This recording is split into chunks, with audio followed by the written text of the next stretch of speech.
you've looked at the possibility of a wealth tax paying for this UBI. Is that the sort of thing that you'd have to do? I mean, is that because you mentioned, look, people would probably, they'd push back on a big increase in taxation.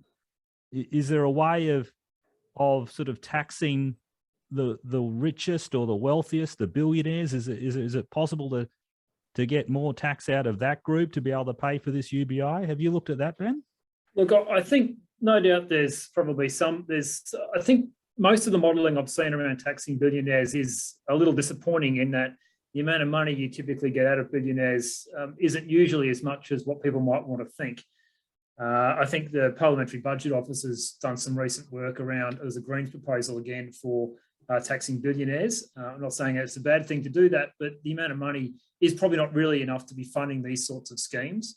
You have to really you have to have a revenue base that I think is a lot broader than just, say, billionaires, of which we may only have, a couple of dozen or so in Australia. And it's a pretty precarious base anyway. During good times, it might not be money, and during bad times, well, who knows, you mightn't have too much at all. So you need to have a fairly broad-based wealth tax if that's the path you're going to go down. And that certainly could be done. I think we probably don't tax wealth as much as we probably could in Australia. We're very income heavy. And that's something that we could look into changing.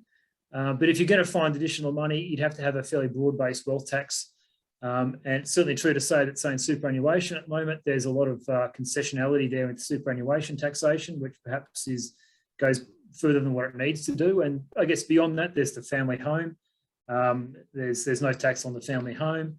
And there's other concessions around wealth in Australia that things like trusts and so forth. So there's certainly money that can be found there.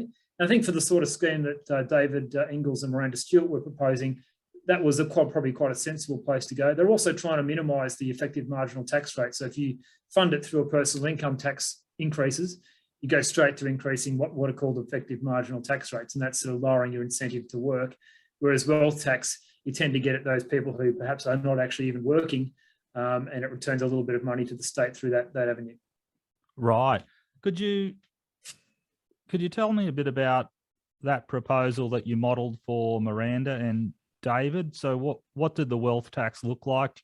Can you recall the threshold and what the impacts were, Ben?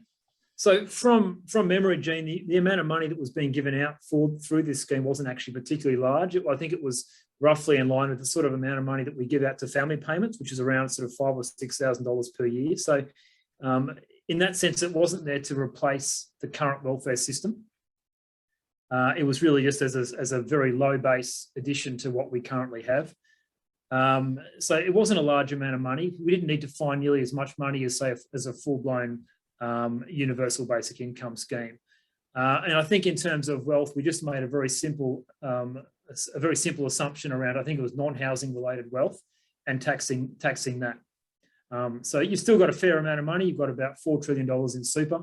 That compares to, say, about $10 trillion in housing, much of which we weren't touching because it's in the family home.